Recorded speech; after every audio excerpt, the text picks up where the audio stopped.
এই যে এটা দেখি রেডি রাখছি জামান সাবেক চেয়ারম্যান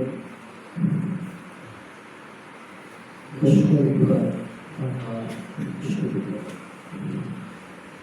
অত্যন্ত বিজয়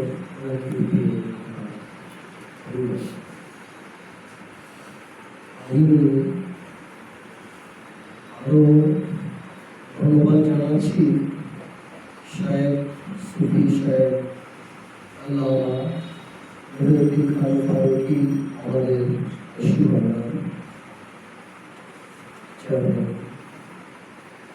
সুন্দর একটি উদ্যোগ দিয়েছে। এই জন্য আমি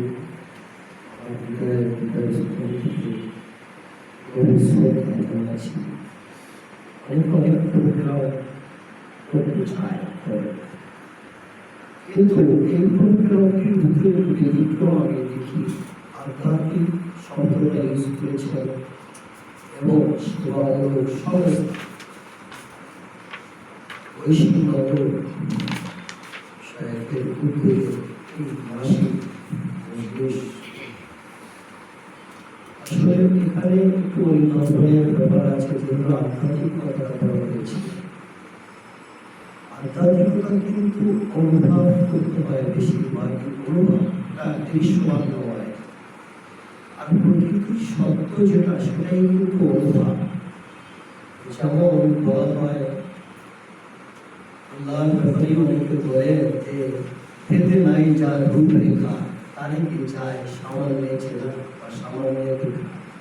এটা কিন্তু আধ্যাত্মিক কথাই। আমি কথা বলতেছি, আমি কিন্তু আমাকে দেখি না, আমাকে দেখতে হলে একটি আয়না লাগে আমার সামনে। তো এই আধ্যাত্মিক কথাটার জন্য আমি কথা বললাম। আমি আপনাদের সবার কাছে দোয়া চাচ্ছি যেন আধ্যাত্মিক দুটি কথা যেন আমার খুব আল্লাহ করার তৌফিক। সাল্লাল্লাহু নবিয়ানা সাল্লাল্লাহু মুহাম্মদ ইয়া গাউসে খুদা মুশকিল কুশা আল মদদ कीजिए। হে মওলা মালিক, আমাকে সাহায্য করুন, আমি যেন আধ্যাত্মিক কথা বলতে পারি। আসলে আধ্যাত্মিক বিষয়গুলো আমরা যদি কিছু অনুধাবন করতে পারতাম, তাহলে এই যে ভূমিকম্প হলো এটা নিয়ে কিছুটা অনুভব করে মানুষ একটু সচেতন হতো। আমরা দেখলাম শুক্রবার হলো ভূমিকম্প, শনিবার আবার ভূমিকম্প হলো, রবিবার দেখলাম আমরা কিছু মানুষ ও কিছু অমানুষের রক্ত ঝরল এই বাংলার জমিনে। আবার আমরা দেখলাম এটা ভালো সংবাদও আসতো না। আধ্যাত্মিক জগতে যারা বিচরণ করে তাদেরকে আক্রমণ করলো যারা প্রকাশ্য জগতে ইসলামের কথা বলে তাদের হাতে। নিশ্চয়ই আপনারা যারা সচেতন আছেন আমার ভাষাটা বুঝতে পারবেন। আমাদের বুকে রক্তক্ষরণ হয় তখন যখন আধ্যাত্মিক জগৎকে আমরা তুচ্ছ তাচ্ছিল্য করে ফেলে দিই। ঠিক সেই সময়ই আমি আশ্চর্যভাবে সুন্দর একটি অনুষ্ঠানের ব্যবস্থা করা হয়েছে। আর এখানে আমার মতো ক্ষুদ্র মানুষ একজন